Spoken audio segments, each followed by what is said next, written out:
కుప్పలు కుప్పలు మందుల, కట్టలు కట్టలు కాగితాల, అయినా తగ్గని ఎలర్జీలు. శాశ్వత పరిష్కారం ఉందా? ఆయాసం మొదలుకొని తుమ్ములు, సైనస్, దురద, దగ్గు, గ్యాస్ట్రైటిస్, వీటికి పరిష్కారం ఏంటి?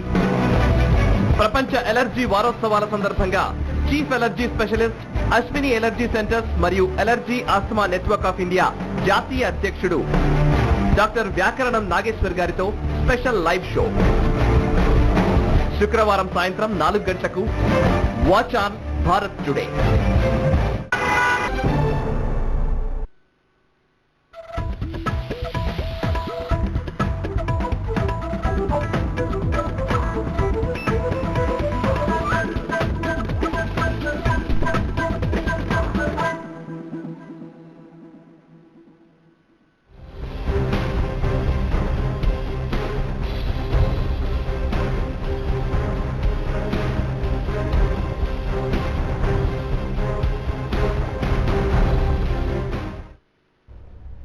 నమస్తే, welcome to special live show.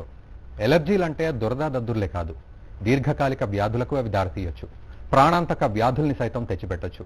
ప్రస్తుతం దాదాపు 20 కోట్ల మందికి పైగా చర్మ వ్యాధులతో బాధపడుతున్నారు. వీరిలో దాదాపు తెలుగు రాష్ట్రాల్లో 20 లక్షల మంది వరకు ఉంటారన్నది డాక్టర్లు చెప్తున్న మాట. అయితే ప్రపంచ వ్యాప్తంగా కూడా ఎలర్జీ వారోత్సవాలు జరుపుకుంటున్నాం ఇప్పుడు 2 ఏప్రిల్ నుంచి 8 ఏప్రిల్ వరకు. అయితే ఈ దురదలు దద్దుర్ల విషయానికి వస్తే మాత్రం అటు ప్రజల్లో ఎటువంటి అవగాహన లేదు. కనీసం వైద్యుల తరఫు నుంచి కూడా ఒక అవేర్నెస్ లాంటి కార్యక్రమాలు కూడా ఎటువంటివి చేపట్టిన సందర్భాలు లేవు. సో భారత్ టుడే ఈ విషయాన్ని శ్రద్ధగా తీసుకుని అటు అవేర్నెస్ పెంచే క్రమంలో ఈ స్పెషల్ లైవ్ షో ఏర్పాటు చేసింది. సో మీరు కూడా కాంటాక్ట్ అవ్వచ్చు కింద స్క్రోల్ అవుతున్న నెంబర్స్కి. ప్రస్తుతం మనతో పాటు వ్యాకరణం నాగేశ్వరరావు గారు ఉన్నారు. తాను chief allergist and Ashwini allergy centres మరియు అలర్జీ ఆస్తమా నెట్వర్క్ ఆఫ్ ఇండియాకి జాతీయ అధ్యక్షులు. సో వారు మనతో పాటు ఉన్నారు. వారిని అడిగి తెలుసుకుందాం ఈ ఎలర్జీ ఏ విధంగా ఉంటుంది, వాటికి రెమెడీస్ ఏ విధంగా ఉన్నాయి, మరోవైపు ప్రపంచ వ్యాప్తంగా కూడా ఎంతమంది అలర్జీతో బాధపడుతూ ఉన్నారు, సో స్టాటిస్టిక్స్ ఎలా ఉన్నాయి, ఇవన్నీ కూడా వారితో మాట్లాడి తెలుసుకుందాం. నమస్తే అండి, welcome to Bharat today studios. So చాలా ఈజీగా తీసుకుంటాం వాస్తవానికి. ఎలర్జీ అంటే ఏదో దురద, నిజంగా వాస్తవానికి కూడా అది చిన్న డైలాగు లేకపోతే చిన్న టెర్మినాలజీ కిందకి వెళ్ళిపోతాయి. దురద అంటే ఏదో దురద పెట్టింది, ఏదో పసుపో మందో ఏదో ఒకటి పూసుకుంటాం. బట్ డాక్టర్లు చెప్తున్న మాట ప్రకారం కొన్ని కోట్ల మంది ప్రపంచ వ్యాప్తంగా ఉన్నారు. సో నిజంగా ఇది సీరియస్ ప్రాబ్లమే అనిపిస్తోంది. సో నిజంగా అంటే అలర్జీ అంటే ఎటువంటి కేటగిరీ అది, అందులో మళ్ళీ ఎటువంటి కేటగిరీస్ ఉంటాయి, సో ఒకసారి ఎక్స్ప్లెయిన్ చేయండి. ఏం జరుగుతుందంటేనండి, సాధారణంగా మీరు అన్నది వాస్తవం. ప్రజల్లో ఒక అవగాహన ఏమిటంటే ఎలర్జీ అనగానే దురద, దురద ఇజ్ ఈక్వల్స్ టు ఎలర్జీ, ఇంతే ఆలోచన. కానీ వాస్తవానికి కనుక వైద్యపరంగా కనుక మనం చూసినట్టయితే ఎలర్జీ ఉంది అని అంటే మొదటి క్వశ్చన్ ఏ భాగంలో ఉంది శరీరంలో అనేది మేము ఆలోచించాల్సి వస్తుంది. అంటే ఏమిటి, తుమ్ములు కానీ, దగ్గు కానీ, దురద కానీ, ఆయాసము కానీ, తలకాయ నొప్పి కానీ, ముక్కు కారడం కానీ, కంటి దురద కానీ, పొట్ట నొప్పి కానీ, అది ఏ రూపంలో అయినా రావచ్చు. ఇది ఏ రూపంలో వచ్చింది దాన్ని నిర్ధారణ చేసుకొని దానికి సంబంధించిన ట్రీట్మెంట్ చేయాల్సిన అవసరం ఉంటుంది. అది ఇక్కడ చాలా మందికి ఎలర్జీ అనేది కేవలం దురద కదా, ఎలర్జీ అనేది కేవలం స్కిన్ వరకే పరిమితం కదా అని అనుకుంటారు. దాంట్లో వాస్తవాలు చాలా తక్కువ. ఎలర్జీ అనేది ఒక వైద్యుడిగా మేము చూస్తున్నామనంటే ఒక గాయపూరితమైన మార్పులు జరుగుతున్నాయి శరీరంలో అని. ఎక్కడ జరుగుతున్నాయి ఈ గాయపూరితమైన మార్పులు? రక్తంలో జరుగుతున్నాయి. మేము దాన్ని ఇంగ్లీష్లో మెడికల్గా ఇంజూరియస్ చేంజెస్, ఇన్ఫ్లమేటరీ చేంజెస్ అని అంటాం. అంటే భయంకరమైన గాయపూరితమైన మార్పులు, పుండు లాంటి మార్పులు రక్తంలో అవుతున్నాయి. రక్తంలో ఎందుకు జరుగుతున్నాయి ఈ గాయపూరితమైన మార్పులు? పడని వస్తువులు తిన్నా, తాగినా, పీల్చుకున్నా, తాకినా శరీరంలో పోయిన తర్వాత జీర్ణ ప్రక్రియలో ఎలాగైతే వెళ్తుందో అలానే రక్తంలో కొన్ని మార్పులు తెస్తుంది. ఎప్పుడైతే రక్తంలో మార్పులు విజృంభిస్తాయో అప్పుడు ఎలర్జిక్ రియాక్షన్ పెరిగింది అని అంటాం. ఎలర్జీ అనగానే దురద, అది తప్పు. ఎలర్జీ అనగానే గాయపూరితమైన మార్పులు ఉన్నాయి, పుండు లాంటి మార్పులు ఉన్నాయి అని మనం అర్థం చేసుకోవాలి. ఈ గాయపూరితమైన మార్పులు ఊపిరితిత్తుల్లో వెళ్ళాయి అనుకోండి, మొసగొట్టాలు ఏవైతే ఊపిరితిత్తుల మొసగొట్టాలు ఉన్నాయో అవి శ్వాసనాళాలు మూసుకొని ఆయాసము, దగ్గు లాంటివి వస్తుంటాయి. అప్పుడు దాన్ని మనం ఎలర్జిక్ ఆస్తమా అని పరిగణిస్తాం. ఇదే ఎలర్జీ మార్పులు ముక్కులో వచ్చాయనుకోండి, విపరీతమైన తుమ్ములు, ముక్కు కారణం అని ఉంటుంది. చాలా మంది ముక్కు కారుతుంది కదా, పర్లేదండి, అక్కడో టాబ్లెట్ ఇక్కడో టాబ్లెట్ తీసుకొని తగ్గిపోయింది డాక్టర్ గారు అని అంటారు. కానీ ప్రాబ్లం ఏంటంటే ఇక్కడ సిమ్టమ్ కంటే గాయపూరితమైన మార్పులు ముక్కులో పెరగడం వల్ల ముక్కు బ్లాక్ అయిపోవడము, మొసంతా నోట్లో వచ్చే తీసుకుంటున్నాను డాక్టర్ అనడము, రాత్రి నిద్ర పట్టకపోవడము, ఇవన్నీ జరుగుతుంటాయి. సాధారణంగా మనం చాలా మంది డాక్టర్ల దగ్గరికి వెళ్తే, ఈఎన్టీ డాక్టర్ దగ్గరికి వెళ్తే దుర్మాంసం బాగా పెరిగింది, దీన్ని ఆపరేషన్ చేయాలంటారు. పేషెంట్లు వచ్చి చెప్తుంటారు, చేయిస్తే మంచిదా చేయకపోతే మంచిదా అని. ఆపరేషన్ చేయించడం మంచిదే, కానీ ఎప్పుడు ఎలర్జిక్ సిమ్టమ్స్ సబ్సైడ్ అయిన తర్వాత దాన్ని ఎలర్జిక్ రైనైటిస్ కి ట్రీట్మెంట్ అంటాం, లేదంటే పాలిప్స్ అని వస్తూ ఉంటాయి. లేదా కళ్ళల్లో వచ్చింది అనుకోండి, కళ్ళల్లో విపరీతమైన దురద, కళ్ళు ఎర్రగా నీళ్లు గారుతుంటాయి, దీన్ని ఎలర్జిక్ కంజంక్టివైటిస్ అని అంటాం. ఇదే ఎలర్జీ మార్పులు సైనస్ లో వచ్చాయనుకోండి, అసలు సైనస్ అని చాలా మంది అంటారు. సైనస్ అంటే ఏమిటి? కొబ్బరికాయ కొడుతూ 2 చిప్పలుగా పలుతుందో, చిప్పలో నీళ్లు పోసి పెడితే 4 రోజుల తర్వాత వచ్చి చూసినా చిప్పల నీళ్ళు అలాగే ఉంటాయి. చిప్ప లాంటి ఆకారాలు మానవ శరీరంలో అందరికీ 4 చోట్ల ఉంటాయి. ఎక్కడెక్కడ? తల భాగంలో 1, 2, 3, 4 బుగ్గలు అంటారు. బుగ్గలంటే కత్తి పెట్టి కోసి తీస్తే చిప్పలు కనపడతాయి. దీనికి ఎలర్జీకి సంబంధించిన డాక్టర్ గారు అని అడుగుతారు. ముక్కులోంచి ఏదైతే నేజల్ సిక్రీషన్స్ కారుతా ఉంటాయో మనం పడుకోగానే ఇవి వెనక్కి పోయి కూర్చుంటాయి. అది కూర్చోవడం బాగానే ఉంటుంది, కానీ బయటికి రాదు. 4 రోజుల తర్వాత చిక్కగా తయారవుతుంది. 5 రోజుల తర్వాత చీమ్ పడుతుంది. 6 రోజుల తర్వాత విపరీతమైన తలకాయ నొప్పి, మెడలు గుంజడం, సుస్తుగా ఉండడం, చిరాకు రావడం, ఇవన్నీ ఇరిటబిలిటీ ఇవన్నీ వస్తాయి. దీన్ని ఎలర్జిక్ సైనసైటిస్ అని అంటాం. ఇదే ఎలర్జీ మార్పులు చర్మం మీద వచ్చాయనుకోండి, విపరీతమైన దురద, దద్దులు, దాన్ని అర్టికేరియా అంటాం. మరి పిల్లల్లో వస్తాయా డాక్టర్ గారు అని అడుగుతుంటారు చాలా మంది. ఖచ్చితంగా వచ్చే అవకాశం ఉంటుంది. ఎందుకు? వంశపారపర్యంగా గనక ఎలర్జీలు ఉన్నట్టయితే పుట్టే పిల్లలు డ్రై స్కిన్ తో పుట్టే అవకాశం ఉంటుంది. ఎప్పుడైతే పిల్లలు డ్రై స్కిన్ తో పుడతారో వాళ్ళకి చిన్నప్పటి నుంచి స్కిన్ మేనిఫెస్టేషన్స్ ఆఫ్ ఎలర్జీ వచ్చే అవకాశం ఉంటుంది. కాబట్టి అప్పుడేమంటాం? ఎగ్జీమా, ఎటోపిక్ డర్మటైటిస్ అని అంటాం. సో ఇన్ని రకాలు ఉంటాయన్నమాట. అదే ఎలర్జీ పొట్టలో పోయిందనుకోండి, కొద్దిగా తినంగానే పొట్టంతా బిర్రగా ఉండడము, సరిగ్గా తినలేకపోవడము, గ్యాస్ట్రైటిస్ లాంటి సమస్యలు ఉండము, మోషన్ విపరీతంగా రావడము, పొట్టంతా అదో విధంగా ఉండడము, పొట్ట పిసికేసినట్టు కోలైటిస్ అంటాం, ఎలర్జిక్ కోలైటిస్ సింటమ్స్ అంటాం. సో ఇక్కడ కనుక మనం చూసినట్టయితే గాయపూరితమైన మార్పులు ఒక్కసారి రక్తంలో అవ్వడం అనేది మొదలైతే అది ఊపిరితిత్తుల్లో పోతే ఆస్తమాగా పరిగణిస్తుంది, ముక్కులో పోతే తుమ్ములు రావడం రైనైటిస్ గా పరిగణిస్తుంది, చర్మం మీద వస్తేనేమో అర్టికేరిగా పరిగణిస్తుంది, కళ్ళల్లో పోతే కంటి దురదగా పరిగణిస్తుంది, సైనస్ లో పోతే సైనసైటిస్. అమ్మవారికి పలు రూపాల్లాగా ఎలర్జీ కూడా ఇలా ఉంటుంది అనమాట. సో అంటే ఇది అవుట్పుట్ కాదు, అంటే జస్ట్ అవుట్పుట్ మాత్రమే, అంటే ఇంటీరియర్ గా చాలా మార్పులు జరిగిన తర్వాత ఇది అబ్సల్యూట్లీ చాలా కరెక్ట్ గా చెప్పారు. మనము ఏమనుకుంటామంటే కేవలం తుమ్మే కదా, దాందే ఉందని ఒక టాబ్లెట్ తీసుకుంటే మెడికల్ షాప్ లో వాడు కూడా ట్రీట్ చేస్తాడు కదా అంటాం. ఖచ్చితంగా వాళ్ళు ఇచ్చిన టాబ్లెట్ వల్ల తగ్గుతుంది, కానీ జరిగే మార్పులు ఏవైతే ఉన్నాయో, గాయపూరితమైన మార్పులు ఏవి ఉన్నాయో అవి తగ్గవు. తద్వారా ఏం జరుగుతుంది? కొన్ని రోజుల వరకు మా వాడికి దురద ఉండేదండి, దురద తగ్గిపోయింది డాక్టర్ గారు, మళ్ళీ కొన్ని రోజుల తర్వాత తుమ్ములు వచ్చినాయి, తుమ్ములు కూడా ప్రాబ్లం ఏంటి డాక్టర్ గారు, ఆయుసం లాగా ఉంది డాక్టర్ గారు, ఆయుసం కూడా బాగానే ఉంది డాక్టర్ గారు, ఇప్పుడు సైనస్ అంటున్నారు డాక్టర్ గారు. అంటే మనం ఏం చూస్తున్నాం ఇక్కడ? ఒక అవయవం దాటి ఇంకో అవయవం దెబ్బ తీసుకుంటూ ఎలర్జీలు పుండు లాంటి మార్పులు చేసుకుంటూ ముందరికెళ్తుంటాయి. దీన్నే ఎలర్జిక్ మార్చ్ అని అంటాం. పిల్లల్లో చాలా జాగ్రత్తగా మనం కంట్రోల్ చేయాల్సిన అవసరం ఉంది. ఎలర్జిక్ మార్చిని కనుక మనం బ్రేక్ చేయకపోతే డిపార్ట్మెంట్ తిరుక్కుంటూ కట్టల ఫైళ్లు చేసుకుంటున్నా కూడా ఉపశమనం దొరుకుతుంది, కానీ శాశ్వతమైన పరిష్కారం చాలా రోజుల వరకు ఇబ్బందులు లేకుండా ఉండాలంటే మాత్రం you have to go through an allergy screening. మనకు ఒక కాలర్ ఉన్నారండి. హలో అండి, నమస్తే అండి. హలో హలో హలో మేడం చెప్పండి, మీ పేరు చెప్పండి. నా పేరు రాజలక్ష్మి అండి. ఓకే అండి, నాగేశ్వరరావు గారు ఉన్నారు, మాట్లాడండి, మీ డౌట్ ఏంటో చెప్పండి అమ్మా. నమస్కారం సార్, నాకు 3 years నుంచి ఆయాసం ఉంది సార్. ఓకే అమ్మా. ఉదయాన్నే జలుబు, తుమ్ములు విపరీతంగా రావడం. ఓకే. అంటే 3 years నుంచి హోమియో వాడుతున్నాను, అయినా తగ్గట్లేదు సార్. జలుబు, తుమ్ములు, పిల్లి కూతలు, కొంచెం ఆయాసంగా. ఏజ్ ఎంతమ్మా? నాది 27 సార్. రైట్ అమ్మా. ఎన్ని సంవత్సరాల నుంచి అన్నారు? 3 సంవత్సరాల నుంచి. 3 years అవుతుంది సార్. ఇంకేమన్నా సమస్యలు ఉన్నాయా అమ్మా? ఇంతేనామ్మా? ఇంకేం లేదు సార్, అదే జలుబు, తుమ్ములు, విపరీతంగా ఆయాసం, పిల్లి కూతలు ఎక్కువగా వస్తున్నాయి సార్. రైట్ అమ్మా, రైట్, చెప్తానమ్మా. ఇక్కడ కనుక మనం చూసుకున్నట్టయితే రాజలక్ష్మి గారికి చూడండి సీక్వెన్స్ ఎలా ఉంది చూడండి. ఫస్ట్ ఆయాసం రావడము, తర్వాత తుమ్ములు రావడము, తర్వాత ఇంకో రకమైన ఎలర్జీ సమస్యలు. దిస్ ఈజ్ వాట్ ఇప్పుడు మనం అనుకున్నాం. This is what step wise correct గా చెప్పారు. ఒక అవయవం దాటి ఇంకో అవయవం దెబ్బ తీసుకుంటూ పోతుంది. చాలా మంది ఏమనుకుంటారంటే ఆయాసం బాగా వచ్చిందండి, ఆస్తమా బాగా ఉండేదండి, ఇప్పుడు తగ్గిపోయిందండి, ఆస్తమా లేదండి అని అనుకుంటాం. ఆస్తమా తగ్గడం కాదు, కోతి ఒక కొమ్మ నుంచి ఇంకో కొమ్మకు దూకినట్టు ఒక అవయవం నుంచి ఇంకో అవయవానికి ఆ పుండు లాంటి మార్పులు పోయినాయి అని అర్థం. సో మనం ఇక్కడ గమనించాల్సింది ఏంటంటే రాజలక్ష్మి గారికి ముఖ్యమైన సూచన ఏమిటంటే వెరీ ఇంపార్టెంట్ థింగ్. ఇప్పుడు ఇదే రాజలక్ష్మి గారిని మనం కంట్రోల్ చేయాలి. ఎలర్జీలు ఏం చేయాలి? ఆయాసం ఉంది కదా, రాను ఇన్హేలర్లు రాస్తే సరిపోతుందా? ఉపశమనం కలుగుతుంది, ఖచ్చితంగా కలుగుతుంది. కానీ ఇంకా చేయవలసింది ఏమిటనంటే ఆస్తమా స్టేజ్ లోనే దీన్ని మనం కంట్రోల్ చేయాలని అనుకున్నప్పుడైతే ఎలర్జీ స్క్రీనింగ్ అనేది చేయాల్సి వస్తుంది వారికి. ఎలర్జీ స్క్రీనింగ్ లో వారికి ఏ విధమైన ఉపయోగం ఉంటుంది? వారికి ఏది పడుతుంది, ఏది పడట్లేదు, ఏది తినాలి, ఏది తినద్దని ఎప్పటి వరకైతే వారు నిర్దేశన చేయరో అప్పటి వరకు ఆ పదార్థాలు తింటూనే ఉంటారు, ఆ పర్యావరణంలో అవి ఎక్స్పోజ్ అవుతూనే ఉంటారు. ఎప్పటి వరకైతే పడని వస్తువులు తిన్నా, తాగినా, పీల్చుకున్నా, తాకినా శరీరంలో పోయి పుండు లాంటి మార్పులు అవుతుంటాయో అప్పటి వరకు గాయపూరితమైన మార్పుల వల్ల ఇబ్బందులు వస్తూనే ఉంటాయి. అప్పటి వరకు ఛాతీలో వస్తే చెస్ట్ ఫిజిషియన్ దగ్గరికి, ముక్కులో వస్తే ఈఎన్టీ దగ్గరికి, చర్మం మీద వస్తే డర్మటాలజీ దగ్గరికి చక్కలు కొడుతూనే ఉంటారు. ఇది మనం బ్రేక్ చేయాలి, ఉపశమనాన్ని మనం కలిగించాలి అంటే ఎలర్జీ స్క్రీనింగ్ అనేది చాలా కీలకమైనది, మనం చూడాల్సి వస్తుంది. ఓకే, మరో కాలర్ ఉన్నారండి. నమస్తే అండి. హలో హలో, నమస్తే సార్. సార్ చెప్పండి, మీ పేరు చెప్పండి సార్. నా పేరు లక్ష్మణ నాయక్, చిల్లూరుపేట నుంచి మాట్లాడుతున్నాను సార్. ఓకే అండి, చెప్పండి. సార్, నా కాళ్ళు మీద, చేతుల మీద, రెండు చేతులు, రెండు కాళ్ళ మీద చిన్న మచ్చలాగా వచ్చి నల్లగా అవుతున్నాయి సార్. నాయక్ గారు చెప్పండి, వింటున్నాను. నాయక్ గారు చెప్పండి. సార్, నా రెండు కాళ్ళ మీద, చేతుల మీద చిన్న చిన్న నల్ల బుడపల్లాగా వస్తున్నాయి. అది ఇంకా ఏమైనా సమస్యలు ఉన్నాయా? అదొకటేనా సమస్య మీకు? అదొకటే సార్. రైట్. ఇక్కడ ఒక this is a very important call also. ఎందుకనంటే సరే చర్మంలో వచ్చే ఎలర్జీ మచ్చలు ఉంటాయి, దురద ఉంటాయి కదా సార్, చర్మం మీద ఏ మచ్చ వచ్చినా ఎలర్జీనేనా? అది అలా అనకూడదు మనం. ఎందుకు?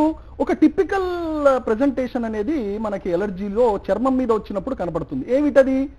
ఇంటెన్స్ ఇచ్చింగ్ అని అంటాం. అంటే ఒక దురద లాంటి ప్రభావం అన్నమాట. అంటే నాకు ఎలర్జీ రకమైన మార్పులు వస్తున్నాయి అంటే చిన్నగా దురదగా మొదలవడము, బెందులు అని అంటాం, దద్దులు అని అంటాం, అది రావడము, తద్వారా దాని విపరీతంగా గోకి రక్తాలు రావడము, తర్వాత అవి మచ్చలు పడడము, అవి పోకపోవడం, ఇవి జరుగుతుంటాయి. అయితే మీకు నేను చెప్పేది ఒక్కటే. ఇప్పుడు నాయక్ గారు అడిగిన దానికి సమాధానం ఏమిటంటే ఏదైతే మచ్చలుగా ఉంటాయో అవన్నీ మనం ఎలర్జీ అనకూడదు. దురద ఉందా, దానివల్ల దద్దులు వస్తున్నాయా, దానివల్ల ప్రభావం ఏమైనా ఉంటుందా, అప్పుడు దానికి మనం పరిశీలనలో తీసుకుని ఎలర్జీ పరమైన స్క్రీనింగ్ అనేది మనం చేయాల్సిన అవసరం ఉంటుంది. ఓకే, మరో కాలర్ ఉన్నారండి, రాము గారు, హైదరాబాద్ నుంచి. రాము గారు నమస్తే అండి. సార్ నమస్కారం సార్. సార్ చెప్పండి, డాక్టర్ నాగేశ్వరరావు గారు ఉన్నారు. సార్ నాగేశ్వరరావు గారు నమస్కారం అండి. నమస్కారం అండి, చెప్పండి చెప్పండి. సార్ ఏం లేదండి, మా భార్య ఇప్పుడు 45 years ఉంటాయండి.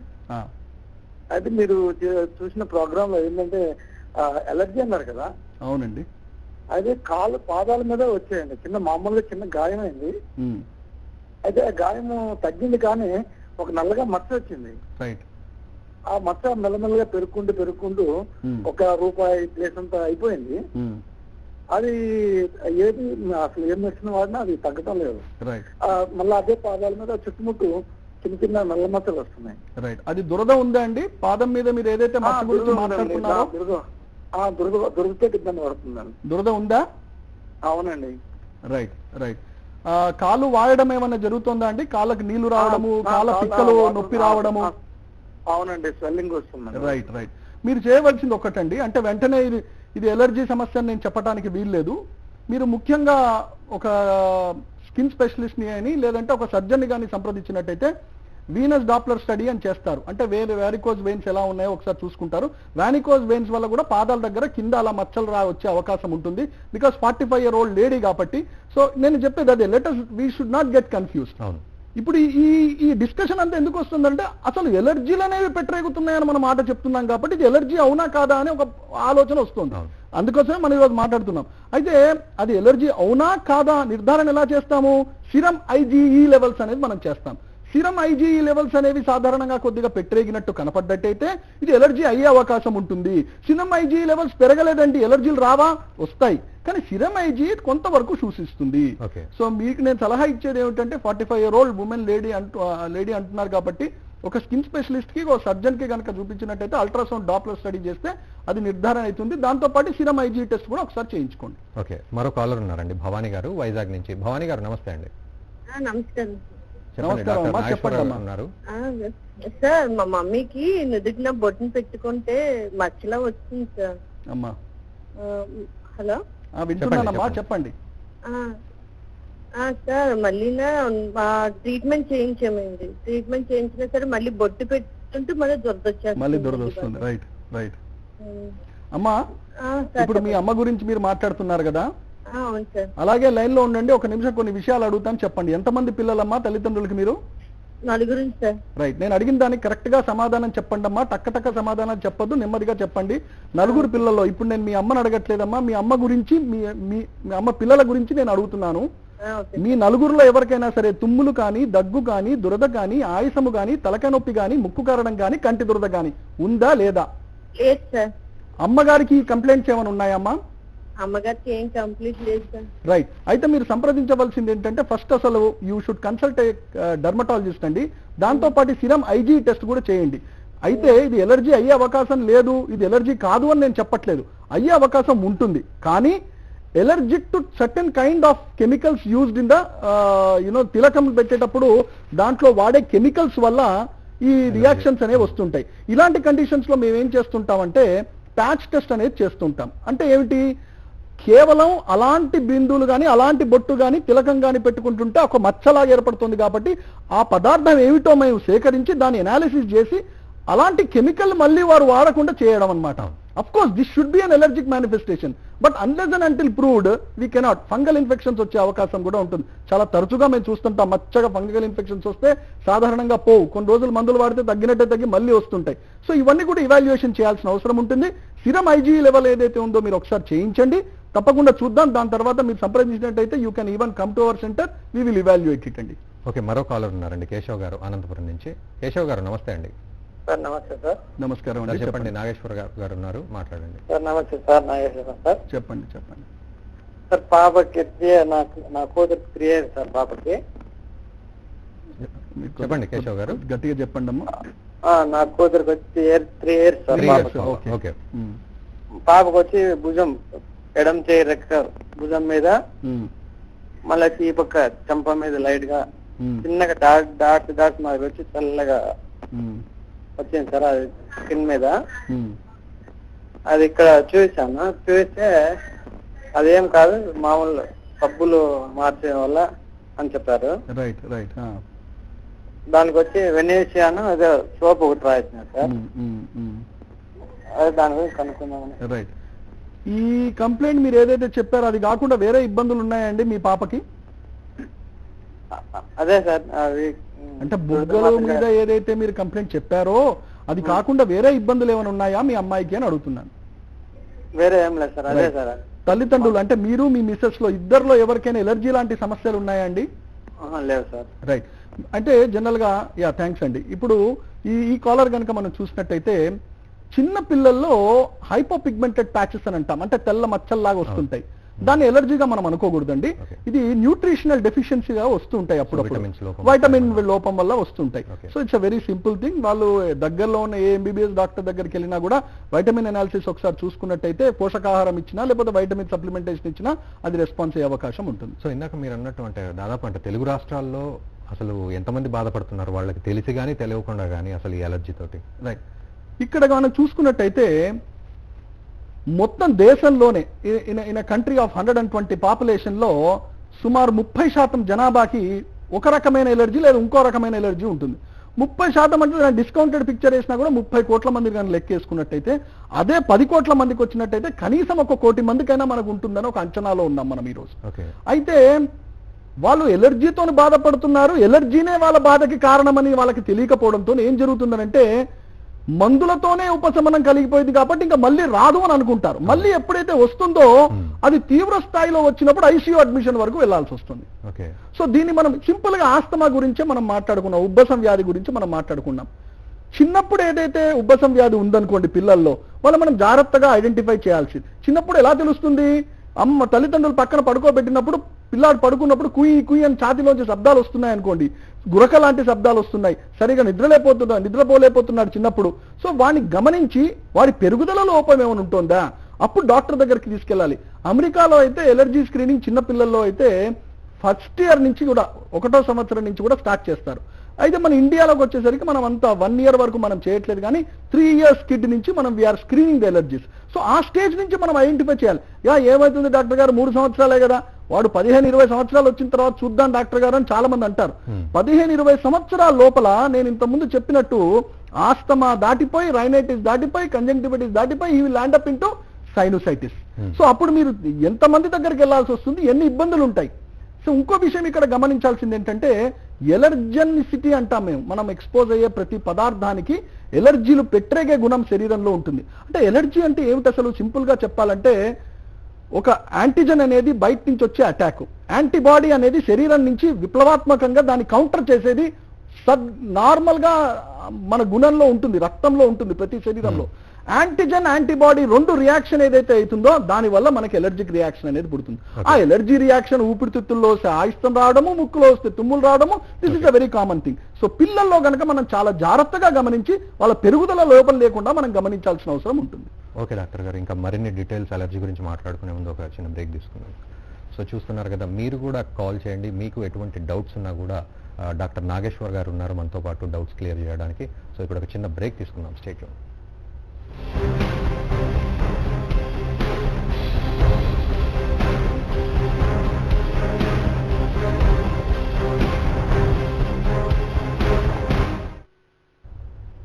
Welcome back to special live show. So మనతో పాటు డాక్టర్ వ్యాకరణం నాగేశ్వర్ గారు ఉన్నారు.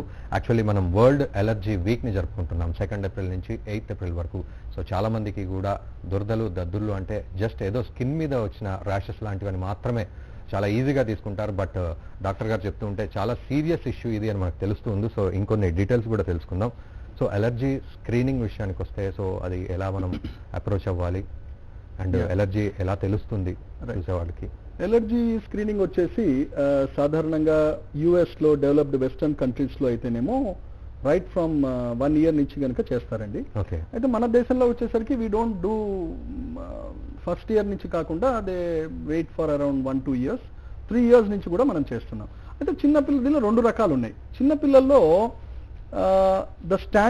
ద గోల్డ్ స్టాండర్డ్ యావత్ ప్రపంచంలో ఎలర్జీ స్క్రీనింగ్ ఇలాగే చేయబడుతుందని వైద్య శాస్త్రపరంగా నిర్దేశించి దాన్ని శాసించిన పద్ధతి ఏమిటంటే ఎలర్జీ స్కిన్ టెస్టింగ్ అన్నమాట. అంటే మీకు ఏది పడుతుందని నేను మీ మీద టెస్ట్ చేస్తే కానీ నాకు తెలియదు. అలా కాకుండా 5 ml బ్లడ్ తీసుకొని, చాలా మంది ఈ మధ్య మేము చూస్తున్నాం రిపోర్ట్స్, 5 ml బ్లడ్ తీసుకొని వారం తర్వాత రిపోర్ట్ ఇవ్వడము అలా జరుగుతుంది. మరి ఆ రిపోర్ట్ల వ్యాలిడిటీ ఏమిటి, ఎలర్జీ స్కిన్ మీద చేసే వ్యాలిడిటీ ఏంటి? దీన్ని మనం రెండింటి కంపేర్ చేసుకున్నట్టయితే స్కిన్ మీద చేసే ఎలర్జీ రిపోర్ట్స్ ఏవైతే ఉంటాయో percentage of sensitivity and specificity అంటే ఎంత అక్యురేట్ గా ఉంటాయంటే ఆల్మోస్ట్ ఇతను సెన్సిటైజ్ అయినారు, ఎలర్జీ ఉండే అవకాశం ఉందని చెప్తాం. బ్లడ్ నుంచి తీసుకునే ఎలర్జీస్ ఏవైతే ఉంటాయో అవి అంత సెన్సిటివిటీ ఉండవు కాబట్టి మేము బ్లడ్ మీద కనుక్కునే ఎలర్జీ టెస్ట్లకి మేము జనరల్ గా ప్రోత్సహించాము. ఓకే, మరో కాలర్ ఉన్నారండి, శ్రీనివాసరాజు గారు తెనాలి నుంచి. శ్రీనివాసరాజు గారు నమస్తే అండి. నమస్తే అండి, నేను గత 12 ఏళ్ల నుంచి ఎలర్జీతో బాధపడుతున్నానండి. చెప్పండి. అంగిట్లో దురద, తుమ్ములు, ఆయాసం కూడా ఉంది. అంటే లెవోసిట్రజిన్ అనే టాబ్లెట్ వాడుతున్నాను గత 5 ఏళ్లుగా, బాగానే ఉంటుందండి. ఈ టాబ్లెట్ ఎక్కువ కాలం వాడొచ్చా అని నా అనుమానం. రైట్, మీ పేరేమన్నారండి? శ్రీనివాసరాజు. శ్రీనివాస్ గారు, ఇంకొక క్వశ్చన్ అడుగుతున్నాను. ఫస్ట్ ఏది మొదలైంది? మీరు ఆయాసం అన్నారు, దురదలు అన్నారు, ఇంకా తుమ్ములు అన్నారు.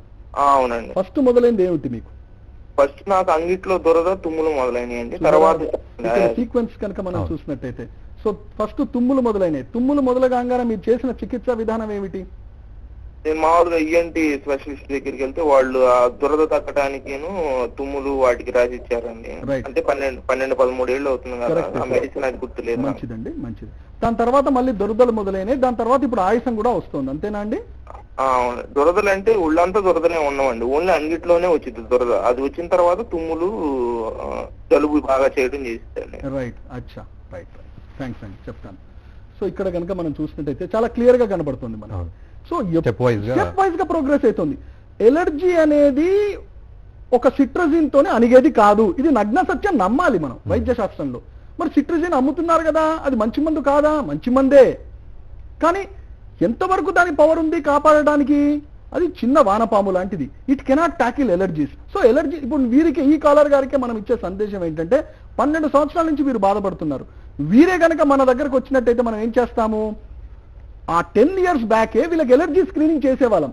ఎలర్జీ స్క్రీనింగ్ చేయగానే వీరికి ఏ విధమైన ఉపయోగం ఉంటుంది? నాకు ఏది పడుతున్నాయి, ఏవి పడట్లేదు, దేనివల్ల పెట్టేగుతోంది మాట మాటికి ఇది నాకు అని వెంటనే చార్ట్ వచ్చేస్తుంది. దాని ప్రకారం వాళ్ళు పడని వస్తువులు అవాయిడ్ చేసుకుంటూ వెళ్ళాలి. తర్వాత ఏం చేస్తాము? పడని వస్తువులు ఏవైతే ఉన్నాయో అతి కీలకమైనవి, అతి హై రియాక్షన్ వచ్చినవి, వాటిని ఇమ్యూనోథెరపీ పెడతాం. ఇమ్యూనోథెరపీ పెట్టడం ద్వారా ఎలర్జీ ఎక్స్పోజ్ అయినా కూడా మీకు ఇబ్బందులు రాకుండా ఉంటాయి. సో ఒక్కొక్క సిస్టమ్, ఒక్కొక్క స్టెప్ దాటిపోకుండా మనం సింగిల్ స్టేజ్ లోనే పేషెంట్ ని ఇబ్బందుల నుంచి బయటికి తీసుకురావచ్చు. ఓకే, మరో కాలర్ ఉన్నారండి, జయలక్ష్మి గారు గుంటూరు నుంచి. జయలక్ష్మి గారు నమస్తే అండి. ఓకే, కాల్ కట్ అయింది. సో ఇమ్యూనోథెరపీ అని అన్నారు మీరు. అవునండి. సో అంటే అది ఒక థెరపీ అంటే తగ్గిపోతుంది అంటారా ట్రీట్మెంట్ లో? రైట్, ఇమ్యూనోథెరపీ అంటే అది ఇమ్యూన్ సిస్టమ్ కి సంబంధించిన థెరపీ. ఓకే. అయితే దీంట్లో ఏం చేస్తామంటే సాధారణంగా ఇప్పుడు ఇన్ని కాల్స్ చూసాం మనం, దీంట్లో ప్రతి వాళ్ళకి ప్రోగ్రెషన్ ఆఫ్ ద డిసీజ్ చాలా క్లియర్ గా కనపడుతుంది, స్టెప్ వైజ్ పెరుగుతూనే ఉంటుంది.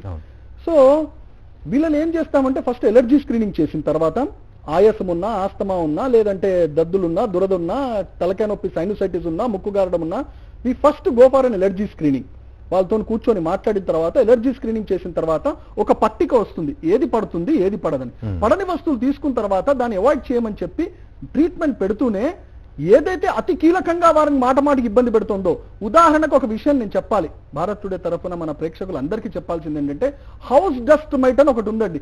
అతి క్రిమి, చాలా సూక్ష్మ క్రిమి. అది ఎక్కడ ఉంటుంది డాక్టర్ గారు? భారతదేశంలో ఉన్న 60% ఇళ్లలో ఉంటుంది. మరి అదే దాని గురించి ఎవరు చెప్పలేదే. ఏ ఇళ్లలో అయితే హౌస్ డస్ట్ మైట్ పాజిటివ్ వస్తుందో ఆ ఇళ్లలో ఎలర్జీలు పెట్టరేగడం ఖాయం, మందులు వాడినా కూడా. అందుకనే చాలా మంది చెప్తుంటారు ఇన్హేలర్ వాడుతున్నాను డాక్టర్ గారు, ఇంత ముందు సెట్ అయ్యేది, ఇప్పుడు సెట్ కావట్లేదు, ఇన్హేలర్ తప్ప నా తప్ప ఏది అర్థం కావట్లేదు డాక్టర్ గారు అంటారు. ఇన్హేలర్ తప్పు కాదు, నీ తప్పు కాదు. తప్పు ఎక్కడ వస్తుందంటే హౌస్ డస్ట్ మైట్ ఏదైతే ట్రిగర్ ఉందో, ఏదైతే ఎలర్జీ ఉందో దాన్ని ఎప్పటి వరకు అయితే బయటికి మనం పారదోలమో అప్పటి వరకు ఇన్హేలర్లు వాడుతూనే ఉంటారు, మీరు డాక్టర్ల చుట్టూ చక్కలు కొడుతూనే ఉంటారు. ఓకే, మనకు లాస్ట్ కాలర్ ఉన్నారండి, మురళి గారు. మురళి గారు నమస్తే అండి. సార్ నమస్కారం సార్. సార్ మాట్లాడండి, డాక్టర్ గారు ఉన్నారు.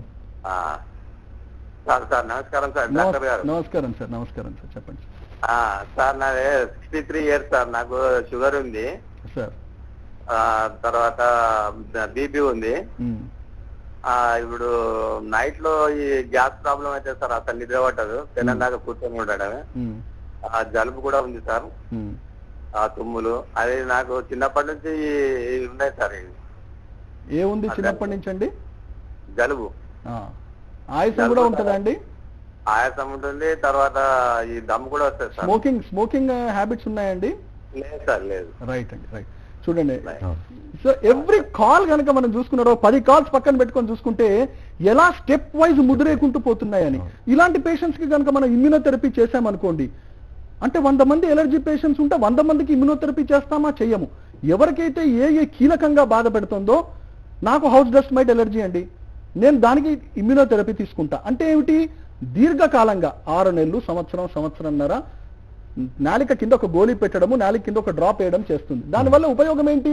కొన్ని రోజులు అయిన తర్వాత అలాంటి ఎలర్జన్ కి నేను ఎక్స్పోజ్ అయినా కూడా, అలాంటి యాంటీజెన్ కి ఎక్స్పోజ్ అయినా కూడా నేను బాడీ రియాక్ట్ కాదు, నాకు ఎలర్జీలు బయటికి రావు, తద్వారా నేను సిమ్టమ్స్ బయటికి రావు. So I'm free from the symptoms, I can face the antigen, there should not be any problem. Immunotherapy అనేది సైంటిఫిక్ ప్రూవ్డ్ థెరపీ. ఇది చేయించుకున్నట్టయితే చాలా మంది ఏదైతే ఉందో ఎలర్జీస్ నుంచి బయటపడే అవకాశం ఉంటుంది. కానీ అందరికీ చేస్తామని లేదు, మనం సెగ్రిగేట్ చేసి ఎవరు కరెక్ట్ పేషెంట్ అనేది మనం డిసైడ్ చేస్తాం. సో ఫైనల్ గా ఒక అవేర్నెస్ ఇవ్వండి మన వ్యూవర్స్ కి అందరికీ కూడా. సో ఎలా గుర్తుపట్టాలి, ఎలాంటి థెరపీస్ తీసుకోవాలి, సో ఏ విధంగా ఆరోగ్యంగా ఉండాలనే విషయం. రైట్, ఇక్కడ చాలా క్లియర్ గా ఒక విషయం మాత్రం నేను చెప్పదలుచుకున్నా. చాలా మంది ఇప్పుడు ఇంతకుముందు కాలర్స్ అడిగినట్టు సిట్రజిన్ వేసుకుంటే తప్ప, ఇన్హేలర్లు వాడితే తప్ప అని అడుగుతున్నారు. మందులు ఖచ్చితంగా వాడాలి, మందులు వాడాలి. ఎందుకంటే ఎమర్జెన్సీ వచ్చినప్పుడు మందులే కాపాడతాయి. మనం చేసే ట్రీట్మెంట్ ఏమిటంటే మళ్ళీ రాకుండా ఉండాలి, మళ్ళీ డాక్టర్ విజిట్స్ కాకుండా ఉండాలి, ఎలర్జీల వల్ల పెట్టేయకుండా ఉండాలి. అంటే ఎలర్జీ స్క్రీనింగ్ అనేది ఖచ్చితమైన ట్రీట్మెంట్. తద్వారా ఇమ్యూనోథెరపీ కూడా మనం తీసుకోవాల్సిన అవసరం ఉంది. రోగం పెట్టేగి ముదిరి మళ్ళీ ఆబ్సెంటిజం, ప్రెజెంటిజం అంటాం. స్కూల్లో ఎంతమంది అబ్సెంట్ అవుతున్నారు? అమెరికాలో ఉంటే అత్యధికంగా ఆస్తమా ఎలర్జీలకు అబ్సెంట్ అవుతున్నారట. ఆఫీస్లో ఎంతమంది అబ్సెంట్ అవుతున్నారంటే మళ్ళీ ఆస్తమా ఎలర్జీకి అత్యధికంగా అబ్సెంట్ అవుతున్నారట. అలా భారతదేశంలో కూడా ఈరోజు ఉంది. కాబట్టి లైఫ్ స్టైల్ని దెబ్బ తీసుకోకుండా, ఇబ్బందులు కాకుండా, ఎలర్జీ, ఆస్తమా, దురదలు, దద్దులు, సైనోసైటిస్, గ్యాస్ట్రైటిస్ ఇట్లాంటి వాటి నుంచి కూడా ఖచ్చితంగా we can screen the allergens and come out of this problem అండి. Okay, thank you very much Vyakaranam Nageswar గారు. మొత్తానికి మా స్టూడియోస్కి వచ్చి నిజంగా అంటే ఈ ఎలర్జీ వీక్ సాక్షిగా మీరు చాలా విషయాలు మాకు చెప్పారు. అండ్ వ్యూవర్స్కి కూడా చాలా అవగాహన వచ్చిందని అనుకుంటున్నాం. ఖచ్చితంగా కూడా మేమందరం కూడా అంటే వీటిని ఖచ్చితంగా ఒక దృష్టి పెట్టుకొని మరి వీటిని అబ్జర్వ్ చేస్తామని. That is what. సో అది పరిస్థితి. సో వ్యూవర్స్ చూస్తున్నారు కదా, మొత్తానికి వరల్డ్ ఎలర్జీ వీక్ సాక్షిగా మనం ఈ ప్రోగ్రామ్ చేస్తూ ఉన్నాం. సో చాలా మందికి కూడా అవగాహన వచ్చిందని అనుకుంటున్నాం. సో దురద, దద్దుర్లు అని చెప్పి ఈజీగా తీసుకోకుండా వాటిని ఖచ్చితంగా గుర్తించి, ఒకవేళ అది అలర్జీ కనుక అయితే అవి ప్రాణాంతకం కాకముందే వాటికి సరైన ట్రీట్మెంట్స్ తీసుకోవాలని కూడా కోరుకుంటూ ఉన్నాం. ఇది ఈనాటి స్పెషల్ షో. చూస్తూనే ఉండండి భారతీయుల హృదయ స్పందన.